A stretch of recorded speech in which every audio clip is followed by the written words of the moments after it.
What's up, everybody? July 30th edition of the post-UFC 214 podcast here at Fightful MMA. What a card from Anaheim, California. John Bones Jones emerges victorious with a stellar victory over Daniel Cormier, his arch rival. And to help me break this whole card down, as always, the infamous one who was in Toronto, my hometown, returned back home, lost his voice, but it's all back. He's joining us right now. Ross Sapp. What's up, my man? I did lose my voice, and I was there. I was in your country less than 11 hours ago, and here I am right now. How was the flight? The flight in was pretty good. I don't know about these Canadian pilots though. That's my one. It's my one qualm. The only is that it was kind of a rough flight, but did you check his passport and his identification to know that he was Canadian? I'm just assuming, but otherwise it was honestly, and you guys will hear me say this multiple times this week. I have a video blog coming up. It's going to be a complete just mess of a video blog, just a mismatch of everything together. We're going to talk about it on the list and your boy Wednesday, but one of the best trips, probably the best trip I've ever taken in my life. It was one of the times of my life. Safe to say. And I met you, Joe. Yes, we had a good time there. People that saw the social media pic of yourself, me, and Jimmy Van. Now people can see the height difference. You said it's not that much of a difference. I think I walk around at a much taller 5'7" than what the actual measurements say. But yeah, I'm thinking you're taller than 5'7". Yeah, you seem because see, you had built yourself up or built yourself down rather. You had built yourself down, and then I met you, and I was like, you don't even seem short. So yeah, you know what? And we saw a walk-off grand slam. How sick was that? We were at the Jays game, ladies and gentlemen. Jimmy Van had all his staff there. They do an annual outing at a Jays game. He flew up Ross Sapp, his wife, brought me down as well. We got to meet all his staff at the office of the company that he owns at the Jays game. We had a beautiful suite there. Got treated like gold. Crazy stuff happened in that suite in terms of food competitions or whatever you want to call it. And at the end of it all, a grand slam, walk-off grand slam to end that ball game, which was absolutely fantastic.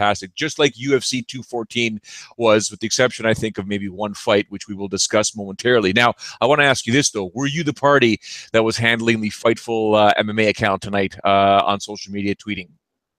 I was, of course. I came home and immediately wrote 10 articles and ran the social media. Well, at times, because I believe Carlos may have been on there because he was live at the Barclays Center doing the Adrian Broner getting absolutely washed fight by Mikey Garcia. Well, I didn't see that fight. I know which fights I watched tonight. All of UFC 214. I do want to talk about the main event. So if you were the one manning the Fightful MMA account, I believe you were not happy with the Big John McCarthy stoppage. Yeah, I think that could have been stopped much earlier. Like that's pretty bad. Like that was rough. Like maybe 3 shots too deep. When he's face down, ass up, it's time to call the fight. Call the fight. In defense of Big John McCarthy and in defense of refereeing in general, first things first, ladies and gentlemen, if you ever think that I'm going to challenge Ross Sapp publicly on social media, that will never happen. If I disagree with Sean, I'll either text him, WhatsApp message him, or we can discuss it as adults on the air. In terms of the stoppage, even I was at the edge of my couch going, he's going to stop it. He's going to stop it. Big John's theory, and it's something he teaches in the course with a lot of would-be referees. In championship fights, champion just a bit more of a benefit of a doubt. You go in there to stop it for safety, but give the champion the opportunity to get out of there because they're champions for a reason. So I personally understand why Big John let that go a little bit more than it should have, as opposed if that was just something that happened in the prelims or it wasn't a championship fight per se, he'd have stepped in there much, much sooner. Yeah, I just think it was very clear that Cormier was out at that point. I think it was very clear that he was about to go out after the head kick. And for a guy who worked that fight as snug as he did, like, I mean, he almost got taken down himself a time or two. Those guys are moving fast. Oh, yeah. Jones has never looked bigger. He looked humongous. He Yeah. looked like a guy who thinks that he's going to fight Brock Lesnar next year. You think? Because I mean, yeah, the weigh-ins, yeah, the stare down, yeah, whatever. When Big John started them off, and then, sorry, Jones is southpaw. When he started going in there and they started getting closer, I was like, whoa. Now, at the same time, John is extremely tall for the division, in my opinion. And Jones is pretty short for the division. So you've got these two different metrics of these two gentlemen stepping into the octagon. So I could understand why there's that size discrepancy, but John does look huge. Let's talk about the fight. Let's talk about the post-fight call-out. Let's talk about what this means for the division, because there was another fight that kicked off this main card that we will have to talk about as well. Jon Jones defeats Daniel Cormier. Daniel said it in his post-fight interview. Obviously, very emotional. He was sobbing.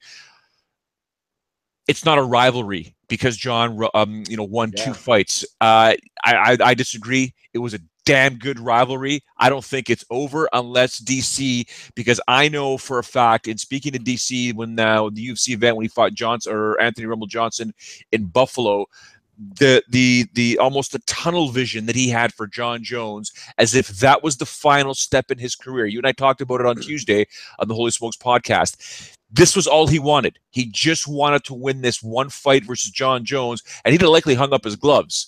Now I'm thinking to myself, does he actually hang up the gloves because it's the one man that he cannot defeat?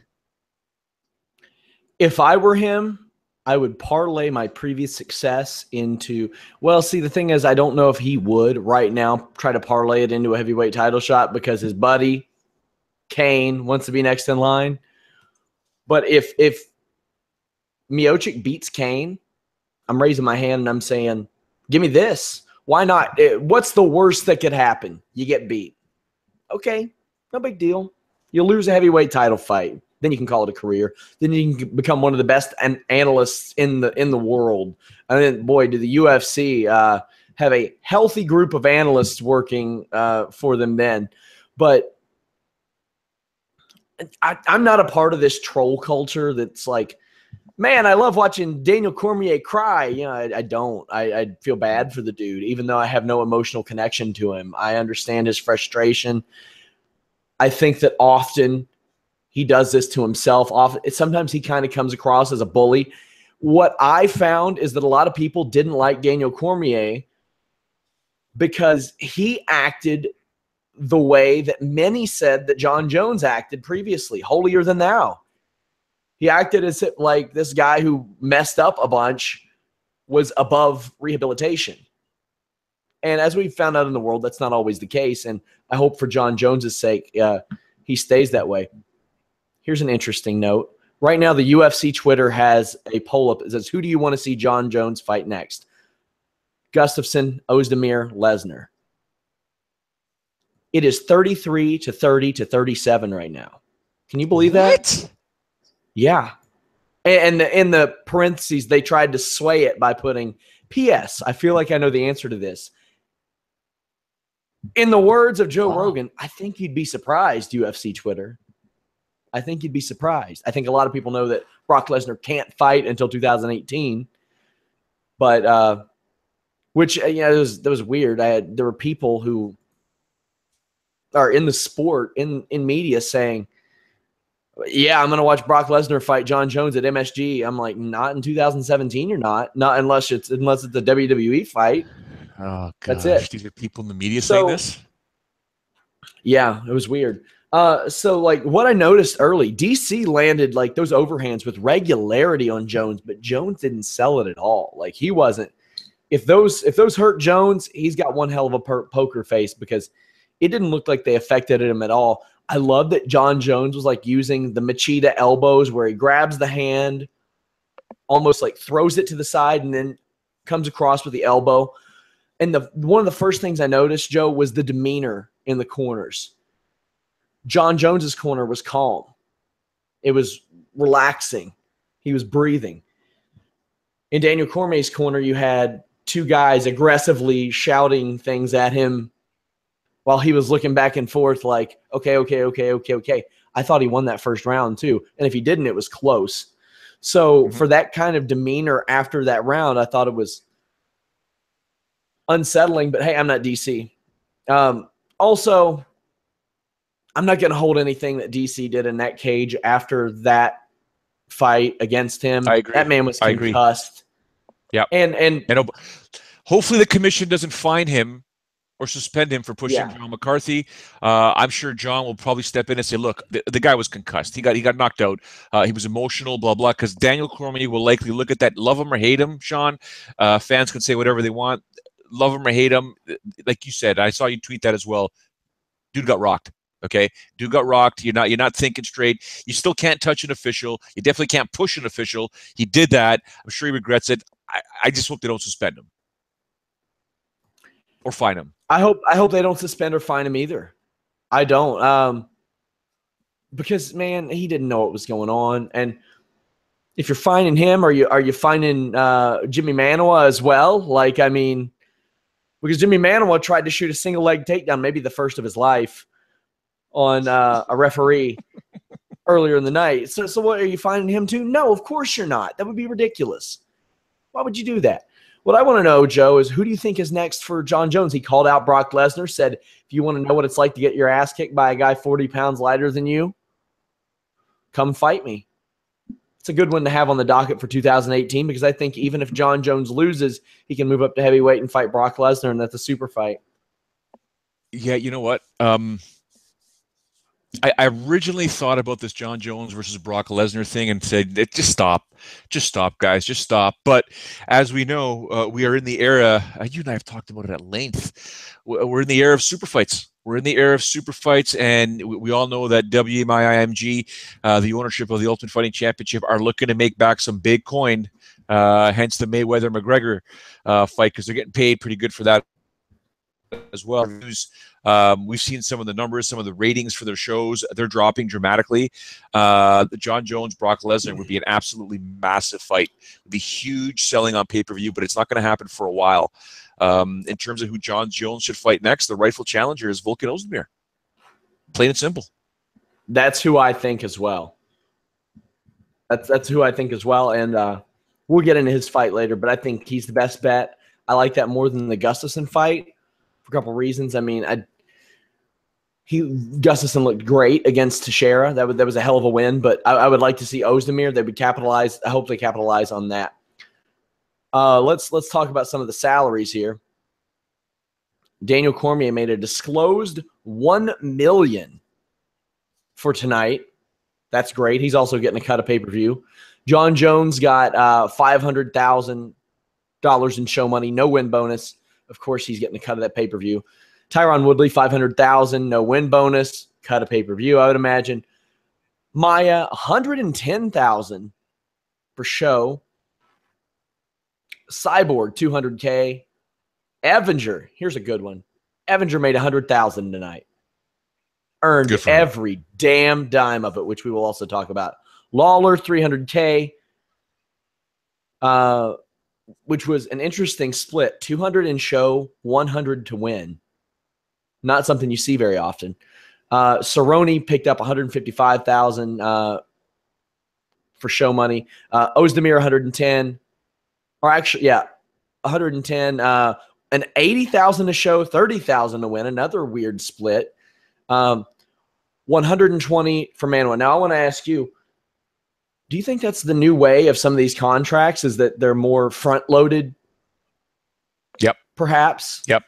That's been talked about by fighters for a I think the fighters like it because they know that, okay, it's if you don't understand the mathematics of contracts, it may not make sense, because the old way is obviously pretty much 50-50. You get 50% to show, then you get, if you win, you get the other 50%.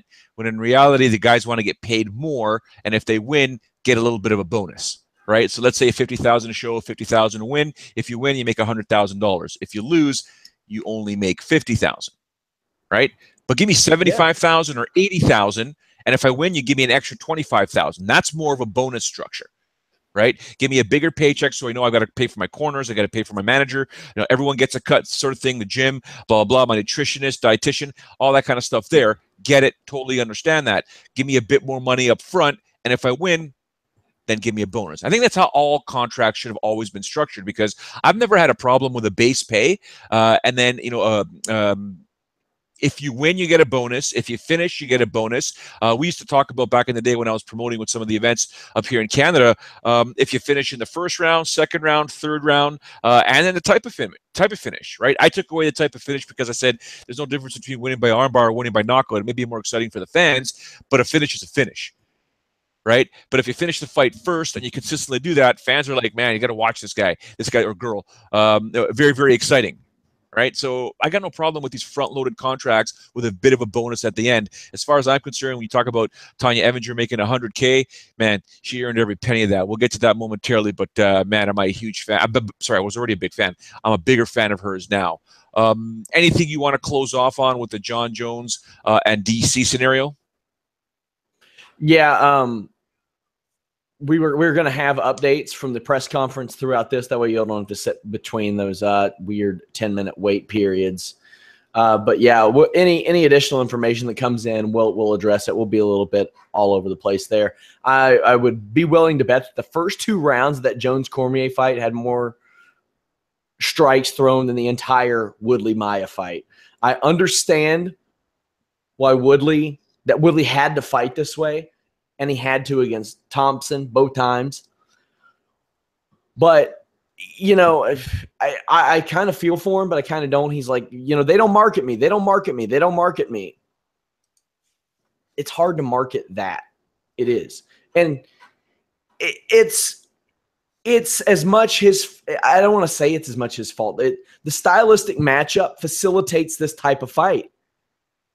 Like, I know that a lot of people thought that he would step in there and dead Demian Maia with a punch and stuff, but Demian Maia's a tough dude. You all remember that Anderson Silva didn't do that to Demian Maia?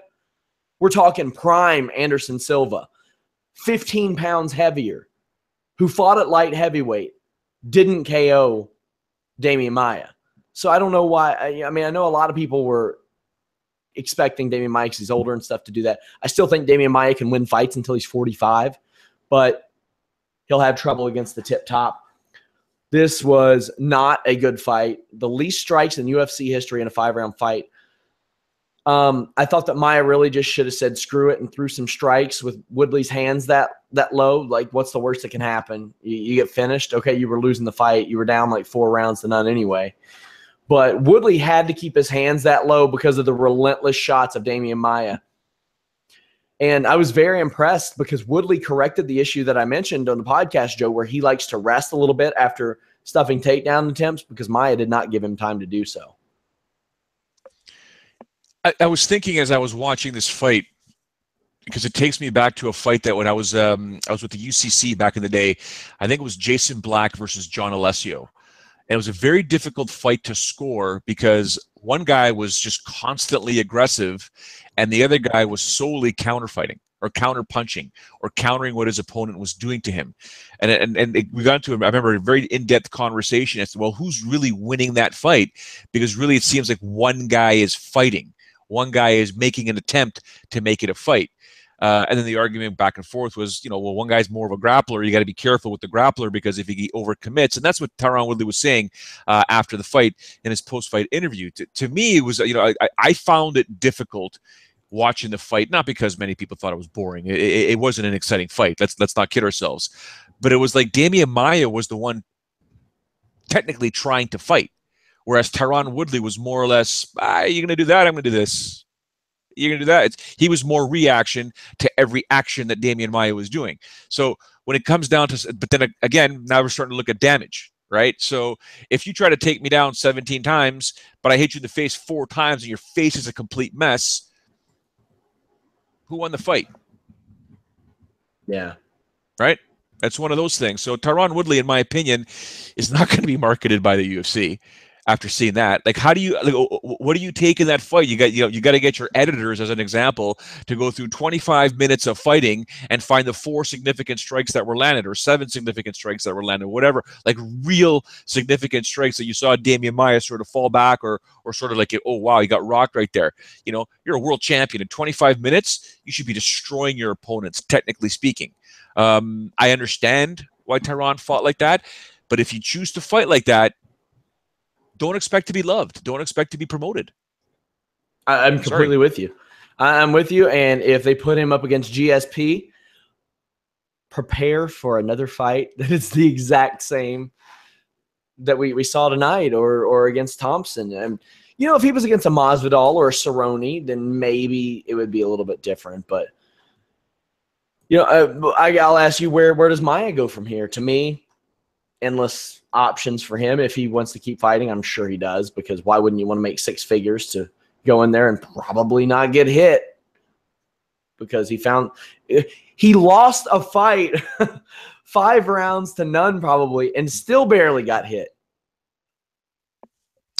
How would you fare if Damian Maia decided to move back to 185 pounds? He should. It's the division needs something.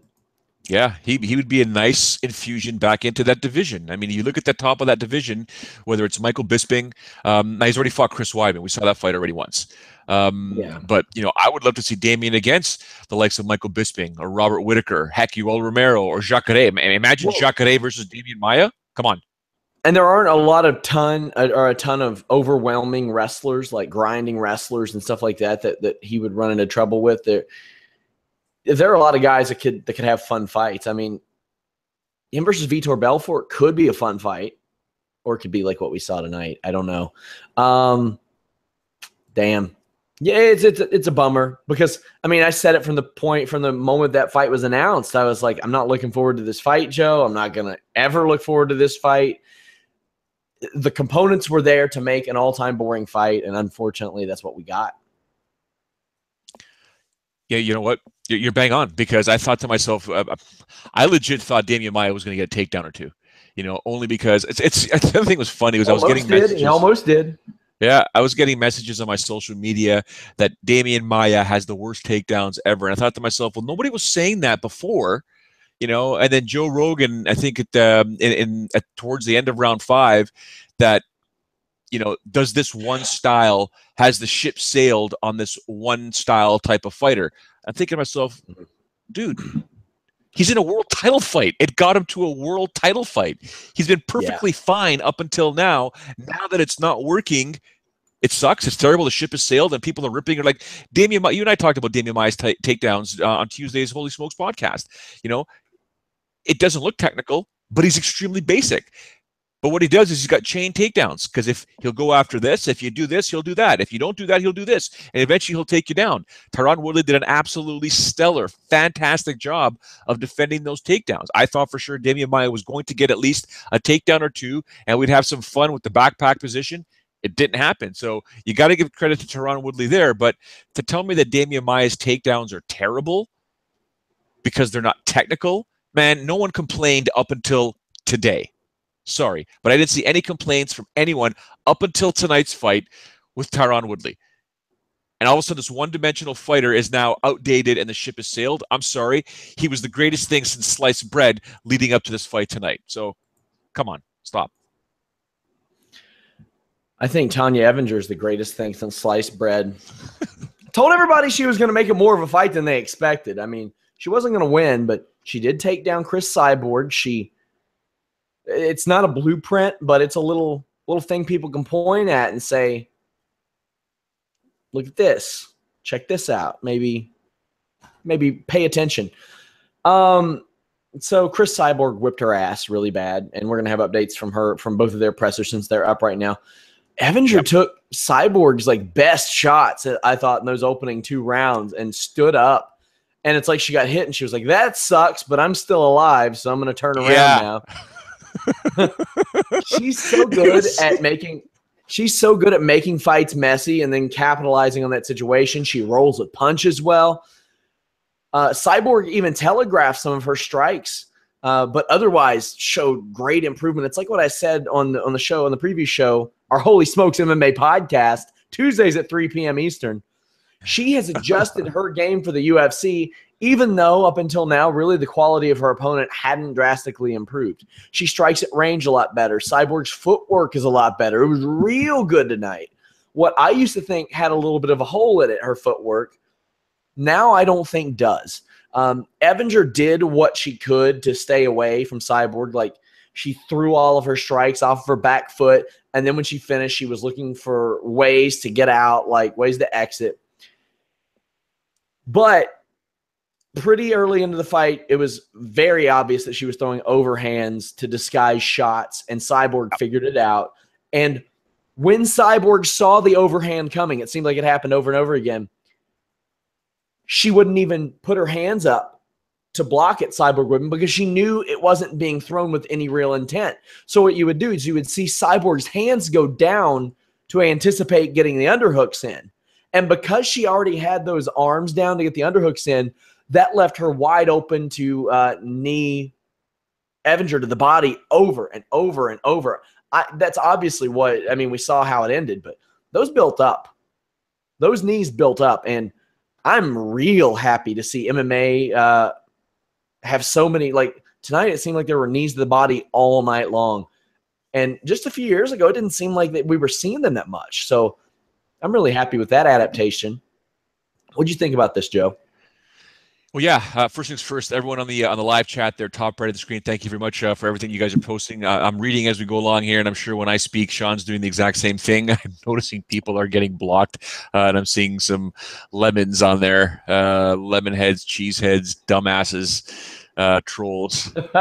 It is what it is. You guys can say it and do whatever you want. You can take shots at me if you like. Here's a fun story. Yeah. I went into the office, Jimmy Van's office this week, and I learned that one of the people in the office I had busted a mom joke on in our chat at one point. Oh no! No, he took it great. He thought it was hilarious. It's awesome. The kind of people we work with, Joe. Yes. In terms of the Cyborg Evinger fight, yeah, I mean, Evinger was just something else. I mean, I always find it kind of strange, having been around the fight game for so long, watching somebody fight and lose, and I'm more happy with their performance than I am with the person who emerges victorious, if that makes any sense. Because Cyborg, I was actually going back and forth with a friend of mine who's out in Vancouver, a cameraman for Sportsnet. We were just going back and forth, and he was kind of upset about the Cowboy Cerrone Robbie Lawler fight. Not upset, just kind of like talking. We'll talk about that in a second as well. But then I said, look, man, I said, Cyborg's fighting Tanya now. I said, I just hope nothing really bad happens to Tanya Evinger, because Cyborg's a massive favorite here. This could get really, really bad. This is the kind of stuff that makes me cringe. And as the fight went on, I'm like, yes, Tanya. Yes, you're just doing pretty damn good here. Keep going, keep going, keep going. So, what we all thought was going to happen eventually happened. I think most of us thought it was going to happen much sooner, but it eventually happened. The one thing that really stood out for me in this fight here is I don't know if this was something that was told or just done. And that's the staff, or at least the two color commentators, not the play-by-play party, but the two color commentators really taking shots at Jermaine Durand to me. Like really taking shots at GDR and just saying all that stuff, as opposed to just letting it go. I was like, whoa, they're ripping into her pretty damn good. Yeah, I didn't have a problem with that necessarily because of how that went. Like, why did you take the fight to begin? Why did you fight for the title to begin with? Like, what was the point? This is a celebrity championship is what it is. There will I don't think in any sense of coming years there will be any semblance of a real 145-pound division. It will be comprised of women who just don't want to cut to 135 anymore, often just for one fight at a time. Like, personally, I would love to see Holly Holm and Cyborg. That's the fight I want to see. Big time. Cyborg at the post-fight presser said she's willing to fight Australia to fight Megan Anderson. I'm pretty sure Megan Anderson trains in America. Pretty sure. But she also said that she thinks she made the UFC happy to work with her. I do too. She had a great performance. She looked great. She handled things in the lead up to the fight well, much better than the Angela Magana situation. She said that she knew that Evinger was going to be a tough girl. Evinger said that she fought like a pussy and expected more out of herself, and that her next fight would be at 135.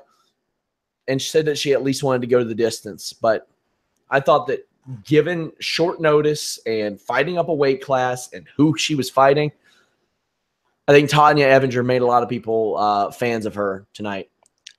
Vinny Fernando on the live chat. I would suggest, Vinny, that you pay very close attention to how that storyline breaks out, because Vinny is saying Nunes versus Cyborg sometime down the line. My answer is yes. I think that is going to happen down the line. But first, let's see what happens if we can get Holly Holm in there versus Cyborg and see what happens with Amanda Nunes. But that is definitely a fight. Those two Brazilians going at it would be, for me, would be a fantastic fight. I don't know what the cardio would be like for those two, but for now, Amanda's got to deal with Shevchenko in Edmonton. I actually joke when they posted that damn schedule, Sean, the UFC schedule for the end of the year. I thought of you and I going, well, our Saturdays are done. Yeah, well, I mean, some of these, the benefit of some of these, like the China show, that's not going to be at night. Yeah, we know that ain't going to be at night. The Australia show, that's not going to be at night. Well, actually, it might be at night, but it's probably going to be a Sunday night. I'm pretty sure that a couple of like the Poland show, that's going to be in the afternoon. So I don't think it'll be that bad. October 14th is clear. That's about it. All right. Christmas. So if we're planning on booking vacations, the October 14th would be the one? Yeah. Hey, my vacation is actually, which is funny, my wife and I are going on our year-delayed honeymoon. I didn't want to go on one last year because we just launched the site. Yep. But we were telling people that Toronto was my honeymoon and Orlando was hers. So I have that coming up in September. But, yeah, it's going to get busy in the fall. But the thing is, I mean, you got a show in Poland, a fight night in Brazil. Some of these will not even be big enough for us to talk about, to be honest with you. Some of these are going to be bad. The fact – I don't think people understand, but the fact that the UFC is going to Winnipeg in December, that is not a good idea. Dumb. That is not a good idea. I love that city because I've been there and it is just beautiful, but I went in the middle of summer. You don't want to go to Winnipeg. Isn't Megan stuck in Australia due to visa issues? That might be the case, actually. So I guess I'm the asshole. Yeah, it looks like we will be covering December 1 and 2 because the Ultimate Fighter finale. Usually I'd say, oh, we'd cover that the next night, but that'll probably have Gaeth G and Alvarez on it and a title fight. So, yeah. Brock Smith asked me if I know Dean Blundell, who was a pretty big, I guess, radio personality here. Met him once. I wouldn't say we're friends. If I saw him or he saw me, I'm sure he would say, how's it going? But other than that, to answer the question, no. I don't think we're actually friends. Not close personal friends like me and Joe who watch the Blue Jays game together. We hung out and watched crazy ass food competitions, which was absolutely insane. Oh my God. Yeah. People getting paid $2,000 to eat a bunch of poutine. I'll have video of that up on my vlog, actually. The picture you posted on your Instagram calling it was the greatest competition of all time with my bald head at the bottom. Battle of the Century. Battle of the Century. Was great. All you see is my bald head at the bottom. I was like, what are you doing? That's awesome. Oh my God. All right. So for Cyborg, we definitely want to see Holly Holm next. That's what I want. Yeah. I mean, I would just use the Megan Anderson visa issues as an excuse to as an excuse to book that one. But UFC is going to Australia on November 18th, 19th, wherever you are. So they could. But then why would the UFC do that knowing that Megan Anderson has visa issues, possibly having her win a title like that? You know, I wouldn't do that. Not until her visa issues are clear. I want to know your thoughts because I obviously on my social media, I gave props to the MMA gods for giving us Robbie Lawler and Donald Cerrone. That fight lived up to the hype because how many times have we seen two fighters line up, the stars align, we finally get to see them, and it's a dud. This was not a dud. These two went at it. Very close fight. Could have went either way, in my opinion. But I'm just glad it finally went down. What were your thoughts when you finally saw them step into the cage and you're like, this is really happening? Give me a best-of-7 series. Yeah, give me 5 rounds. Lawler turned it into a hockey fight earlier on, and Cerrone did not like it. There were questions about the body of Cerrone going into this because, as Rogan said, his guts were hanging out after an accident. I thought that Cerrone worked elbows really well. He does that so well, especially when his opponents cover up. He likes to push back and then at range, like throw upward elbows and throw elbows around the defense. Him faking the takedown in round 2 opened things up a little bit more for him. I think a lot more for him, to the point to where I'm questioning, should that have been a 10-8 round given the new scoring? Robbie Lawler landed 3 strikes in that round. Donald Cerrone landed, I think, over 20. So that one was, with me, they're supposed to be a little more liberal there. The interesting thing about this fight, Joe, is that Lawler's first minute almost won him that fight, but I thought almost lost him the fight too because of how he performed for the 9 minutes that followed. Yeah, it's an interesting take, and that's what my friend and I were talking about via text. He's like, he thinks that Donald Cerrone's, or he thought that Donald Cerrone's first round and control of Robbie Lawler did more to win that round. And I said, no, that's not how it works. You have to try and win the fight. So what Robbie Lawler did in the first minute or so, what you call a hockey fight, did much more to try and win the fight than getting a takedown and not able to even attempt a submission per se. Position and body control is not ending a fight. That is something you look at after effective striking, effective grappling. Okay, the effective striking is always first, effective grappling is second, and then cagemanship, ringmanship, whatever you want to call it, that is looked at afterwards. So Robbie Lawler did pretty damn good there. But we all know that Robbie Lawler at times as the fight goes on may slow down. Although it's not a 25-minute fight, it was a 15-minute fight. Robbie, I remember, I think it was Johnny Hendricks that told me, he said, go back and watch Robbie's fights. He goes, you're going to see a couple of things in many of his fights. You'll see Robbie, if you take the 5 minutes of a round, you'll see him go from about a minute and a half. He'll peak up, he will cruise, he will drop, and then as the round comes to an end, he'll peak up again.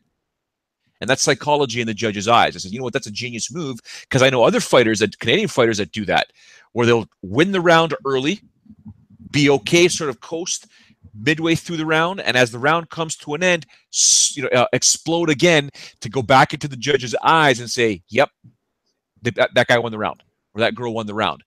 Robbie Lawler apparently has a penchant for doing that. So we saw him do it in the opening round here, but like you said, as the fight went on, it did affect him. He did lose round number 2. I also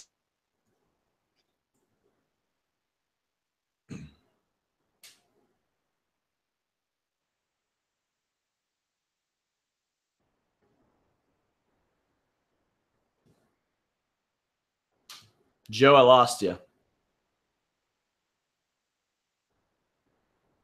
I want to hear from you guys. What do you guys think, actually? Justin H. agrees with me as well in terms of the breakdown there. I got you back. Gotcha. So I guess you missed my little explanation there. No, I got the majority of it, but yeah, you as I saw on the stream, you went out for briefly, but yeah, I thought this was the type of fight that it lived up to my expectations, and I want to see more. I want to see it again. If there's a controversy, you know what? We can solve it. Fight. Lawler Cerrone 2. MSG, please. Yeah. Do you think the fight lived up to the hype, though? Because I think it did. I mean, were we expecting more fireworks? You can make that case, but these are two crazy-ass dudes, man. I think it lived up to the hype. Yeah, I do too. One thing to note, Robbie Lawler has, I think, 1 finish within 3 rounds in the last 4 years. In the 4 years before that, now keep in mind, he was losing a lot before that. He had 4.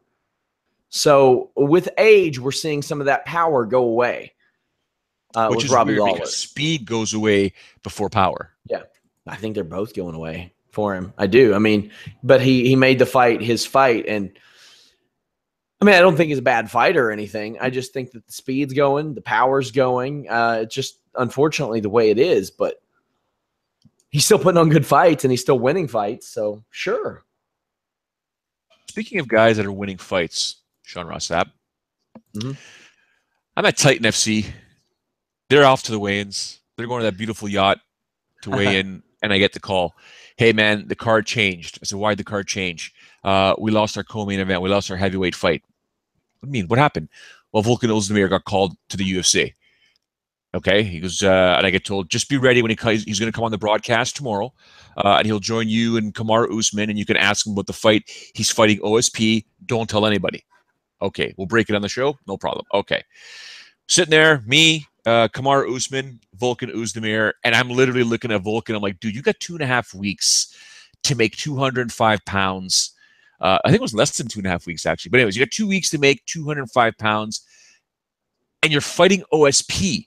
And the look on his face was so stoic, so almost Gunnar Nelson-ish. Like, yeah, I'm fighting him, and, we're going to have a good fight. And I'm just like, dude, you're fighting OSP. You understand that? You're fighting OSP. You have never fought in the octagon. You never fought in the UFC. You're fighting OSP. Yeah, he's a tough fighter. Sometimes unpredictable. I'm like, this guy's he's so calm. Goes in there, beats OSP. And then you and I are like, oh, he's fighting Misha Cirkunov. It's going to be a tough fight, man. Yeah, but takes out Misha Cirkunov. In the first minute, I think it was damn early. And then, boom, he gets Jimmy Manuwa. And he takes out Jimmy Manuwa in 42 seconds. This is a guy who a few months back wasn't even in the UFC, and he's taken out OSP, Misha Cirkunov, Jimmy Manuwa, and is on the cusp of fighting John Jones next. I love it. You know what? If Nikita Krylov, who was at least by the rankings overrated, is gone, and Rumble Johnson, who wasn't motivated, is gone, and who Dave Meltzer said that was at least 255 tonight at the event. And we get a motivated, young, hungry Volkan Oezdemir, I'll take it. Not only that, I think he's a threat to anybody above 204 pounds. He's not a threat to anybody below just because he can't make the weight. But this is a guy who fought at heavyweight too. Fought at heavyweight and won back-to-back fights. And he's went back and forth between heavyweight and light heavyweight. And while, his one loss, anytime he loses to a neck crank, that's kind of embarrassing, I'm sure. But he was young in the game. He was like 24, 23 years old when that happened. But since then, he stepped in and he beat OSP, Cirkunov, and Manuwa. 6 months ago. 6 months ago, you never heard of this guy. Yeah. And here's the thing. Like, if he catches John Jones with one of the punches that Daniel Cormier caught him with, what happens? We don't know.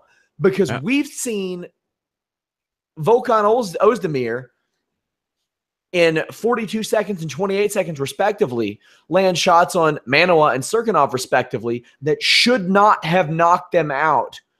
A short uppercut in the clinch. That sometimes happens at heavyweight. You don't see that happening a lot at light heavyweight, where people go out like that.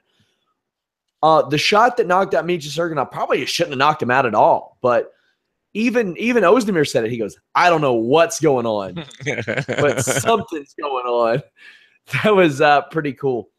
With all due respect to Misha Cirkunov, he probably looked at this fight tonight and been like, see, told you. Dude's got heavy hands.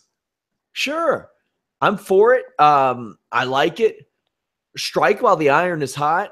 Brock Lesnar can't fight till 2018. I know that a lot of people were like, oh, that's the one to do. That's the one to do. No, he cannot fight until 2018, you guys. There's no, oh, USADA can do this, that. Yeah, okay. And then they open themselves up to lawsuits from Frank Mir and Chad Mendez. Chad Mendez, who got suspended for psoriasis cream, by the way. But, now the results are a little more lopsided. 42% Lesnar, 36% Gustafsson, 22 Oezdemir. But still, I don't think they expected Oezdemir to even get 22%. But Oezdemir, very impressive. And a guy who, like you said, 6 months ago, nobody knew who he was. And, maybe they want to throw something on MSG. Bet he takes it. Bet you he doesn't pass up a title fight like some guys that we've known in the past. Mm-hmm. Somebody says, what do you do with Gus then?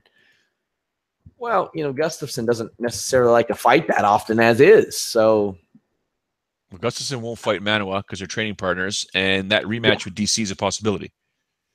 Yeah, I would. Well, first off, you got to wonder what the mental state of a Daniel Cormier is now. Yeah, of course. But I would love the rematch with Cormier. Or if Shogun won, why not do that? Shogun's on a hot streak. Yeah, I wouldn't mind seeing that. Absolutely. Why If not? Shogun wins against OSP, why not? Why not rematch them? I mean, it's been 5 years since they fought? Sure, do that. All right. On the prelim card, I'm not happy with Ricardo Lamas, who made my fun bet with Jason Knight winning by submission not take place. Oh boy. The bully bullied Jason Knight, and Jason Knight is just like, what is in his jaw? Because that dude was legit out for a good 30 seconds, and he was still kind of like just regrouping and like, I'm gonna fight. And he just boom, boom, boom, boom. Oh, come back. Boom, boom, boom, boom. I'm a cold. No, I'm not. Keep going. Like, holy smokes. He looked absolutely not fantastic. He can take an absolute beating, but then eventually the body's going to shut down. And Ricardo Lamas eventually gets that victory. My question for you is, what did you think of Ricardo's performance? Obviously, I know what you're going to say, but the performance itself in terms of this division right now at 145 pounds. Looked awesome. Looked great. In relation to 145 pounds, unfortunately for him, he has lost to Max Holloway and Jose Aldo, and he went out there and performed like a guy who needed to make a name of himself because he lost to Max Holloway last year. Knight tried to get creative on the ground, but he took a lot of damage, maybe a little more than he needed to. What else can you say, man? Ricardo Lamas looked good. I mean, I'd love to break it down, but he got violent and won the damn fight. Pretty awesome. Pretty awesome. But you know what? I was a little sad because this was supposed to be Korean Zombie versus Lamas. Ah, yes. But you are correct, sir. You are correct, sir. Yeah. Moving on to what's not really, I guess you consider it a featherweight fight. It was a catchweight fight. I was going to give some love out to Matt Serra for giving me the shirt. Can we play Boys to Men End of the Road right now? You're saying I would sing it if my voice wasn't shot. Aljamain Sterling. How about this? How bad would it have been if he had cut those extra 5 pounds? Oh, yeah. How bad would it have been? Some California did tonight. Renan Barao, California did you a favor, Playboy. You need to thank them. You need to send the California State Athletic Commission an edible arrangement for helping you, for making this fight 140 pounds instead of 135. Now, what I'll ask you, Joe, is what does this mean for his 135-pound future in California? If he wanted to take a 135-pound fight in Florida or California, do you think they let him based on his performance at 140 pounds? No. Because zero. Yeah, I mean, why would they? And now Renan Barao, once considered unbeatable, 2-4 in his last 6. Aljamain, this was a fight that I thought was going to answer a bunch of questions because I said that Aljamain Sterling was a guy who relied a lot on potential throughout his career. And he just beat a former UFC bantamweight champion. And he's got some good wins. He's got Mizugaki and Eduardo. The losses to Asuncao and Caraway were splits, but a good win. And he needed it because if he would have lost his 3rd out of 4, that's bad. That's tough to come back from. Renan Barao. Best thing that ever came from him was that UFC 149 commercial where he was like surfing or whatever. Remember that? The Beach Boys parody. It was great. Yeah. So, so sometimes you look at these fights when these guys win these fights, like Aljamain Sterling, he took out a former champion. But we start looking at a guy like Renan Barao, and we're like, yeah, you're done. Like, I wanted to ask you this though. Forget about that anyways, because Aljamain Sterling deserves the win. One judge had a 30-26. What did you make of Dominic Cruz's comments that the California State Athletic Commission was wrong for making this a catchweight fight because it made it more dangerous for Aljamain Sterling? That could be argued. I could see his point for sure. But Aljamain Sterling looked fine when he had that body triangle locked on, looked fine when he slipped doing some silly shit and went for a knee bar, which I appreciated that he was like, I'm down here, might as well go for it. I thought his ground and pound looked good to the point where Barao had to go to his back. Like he was just like, I gotta go to my back. But I see Cruz's point. I do. It's a very arguable point in my opinion. Not buying it. Not buying it. Really? I think he's wrong. Yep. I'll tell you one guy who scares me a lot. Brian Ortega. Man, he's great. Because it's awesome. Like, what a fight between him and Moicano. Like, those two guys could give a rat's ass about their future health because they just went at it. And as soon as that thing got close to the ground, and when it went to the ground, it was over.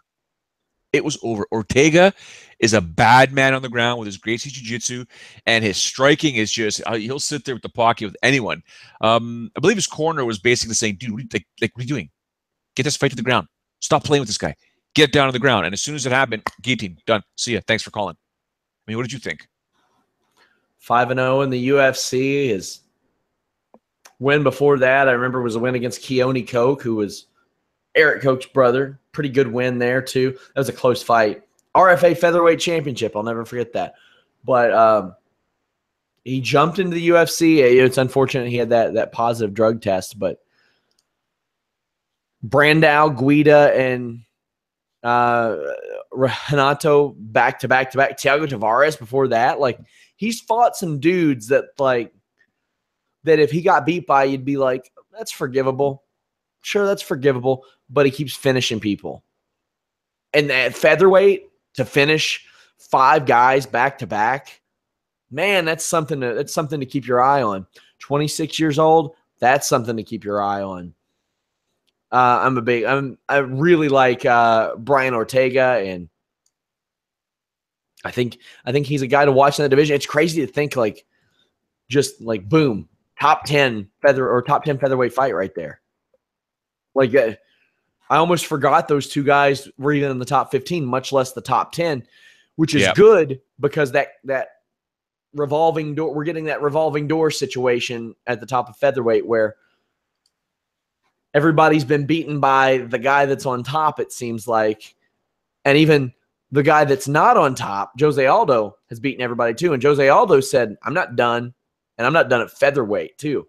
So we need some more guys to either feed to these lions or to attack them and become the new King Lion. So, yeah, I'm looking forward to seeing who they match Ortega with up next. Although I'd like it to be Brian Caraway, but it's probably not going to happen.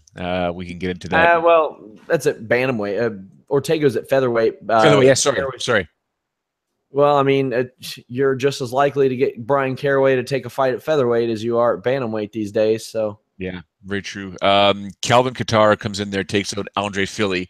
Albu. So on the UFC, the Fight Pass prelim card, Alexandra Albu, it's just a monster with those takedowns. The way she just launches and yells and screams is absolutely fantastic. But Kaylin Curran came back in that fight and just put on an absolute, just a beast of a turnaround. And looking at those two, when the judges, or when Bruce Buffer was announcing the official decision, and you see Albu's face just completely mangled, and Curran just kind of like, come on, tell me it's me. Then Bruce announces that it's Albu, and you see Albu going, huh? Yeah, cool, I won, awesome. Yeah. Like, what did you make of that one? I think she's 3-0 and she's in the UFC. So I think. All right then. And she fought a girl who is now 4-5 and is in the UFC. That's what I think, Joe. You know where those three of those wins came from? Tell me. A little place called Pacific Extreme Combat, which is straight duty. I'm pretty sure there is a woman watching our podcast right now that could have beaten the 3 women that Kaylin Curran beat to get into the UFC. Gotcha. In Guam. Guam. Gotcha. In Guam. I put 0 stock in this fight. This is a World Series of Fighting prelim fight is what this is. Oh, my gosh. And World Series Wow. of Fighting doesn't even exist anymore. It's terrible. Terrible. The one thing that, so as we mentioned on Tuesday's show, it was actually, no, we didn't mention it on Tuesday's show. You and I talked about it with Jimmy Van. Well, hey, sorry to interrupt, but how quickly does Invicta sign Kaylin Curran? That's already done. Yeah. I can confirm. You got fired? You were in the UFC? You breathed on the UFC building? What does the inside of the UFC Performance Institute look like? When can you start? Terrible. That's Invicta right now. Calling Terrible. the 4-5 Kaylin Curran, 1-5 in the UFC. She's gonna co-main event a card this year probably for Invicta. I want to end this show off. Well, we can end it in a variety of different ways. I'm upset. I hope it's done. We talked about Josh Berkman should not be fighting anymore, and tonight was proof yet again. Drew Dober taking him out in just over 3 minutes with a knockout. It's done. They should not. I don't know why. Like the UFC, Berkman's family should be telling him not to fight. The UFC should not be giving him any more fights. I don't care if he's under contract. And the commissions should start knowing better and be like, you know what, nah, dude, like it's done. Like you're getting hurt, man. Unnecessary damage, but you got to get paid. I get it, but you're getting hurt. This is nasty, and it's what we predicted. That's what we predicted last week, and it's unfortunate. I know you know the dude, and even you put him in your fun bets thing. You're like, this is probably one to take. Drew Dober via TKO. Yeah. Tyron Woodley just said that on George St. Pierre. He said, if he doesn't fight me by default, I will be the best welterweight of all time. I saw that. He said that GSP doesn't want to fight him because he is a better version of GSP. Did I miss the boat on this? Yeah. Well, neither one of them had particularly exciting fights at times, but yeah. Also, Maia said that Anderson Silva was the tougher title fight for him. Saw that. Yeah. And said that he knew that going to the ground with me would be hard for him. He's smart. I have a lot of respect for him. And Woodley said, I thought he was a great opponent. He shot 24 times. Man. I don't think it was 24. I think that's his cornerman telling Woodley it was 24. Maybe. Before we say goodbye, I want everyone to know that I contacted to Sean Pearson to join us for Tuesday's Holy Smokes podcast. So we have no idea what Sean is going to say. But if you have any questions for Sean or you want to help me rile him up, although it doesn't take much, make sure you hit me up on social media at Showdown Joe, whether it's on Instagram, Twitter, or on Facebook. Let me know what you want me to ask Sean, because he'll probably lose his marbles. But yeah, Sean Pearson will likely join us on Tuesday's edition of the Holy Smokes podcast. No promises. You never know. He's got a busy life as well. But we're going to try and get him on because he's very animated. And I want to get his thoughts on a whole bunch of things from this card and from what's happening. As we close off the show, what do you say, sir? Thought this was an awesome show overall. If you took that Woodley Maia fight that was a bad idea to start with, and you just throw it out, you got a pretty awesome show here from start to finish. You guys are going to hear me talk about Toronto an awful lot this week. I had the time of my life. I can't say enough good things about Toronto and the city and the people that Joe, that we work with. I love those people. There wasn't a single person there that I could say anything bad about at this point. I had the time of my life this week, and thank you to my team, especially Alex, David, Carlos, for stepping up some of their duties in my absence. And I apologize that I will be doing that again in September when I go to Orlando. But hey, this was days 5 through 7 I've had off since Fightful started, so it happens. But overall, UFC 214, a good show. I'm going to finish watching this presser after this podcast. You all can go to FightfulPods.com. You all can go to Fightful.com. Use our forum to talk MMA, pro wrestling, boxing. Head over to Trig Tent. one of our beautiful sponsors for the best in politics. Some other people we're going to be talking about soon too, but Fightful.com, you guys. We got it all, my friends. Head over there. Maybe you've never checked out Fightful.com before and you've only visited us for podcasts, but we got all your MMA, boxing, and wrestling news. Carlos Toro puts together an awesome boxing newsletter every week that really educates me as I'm editing it. So, yeah, good times.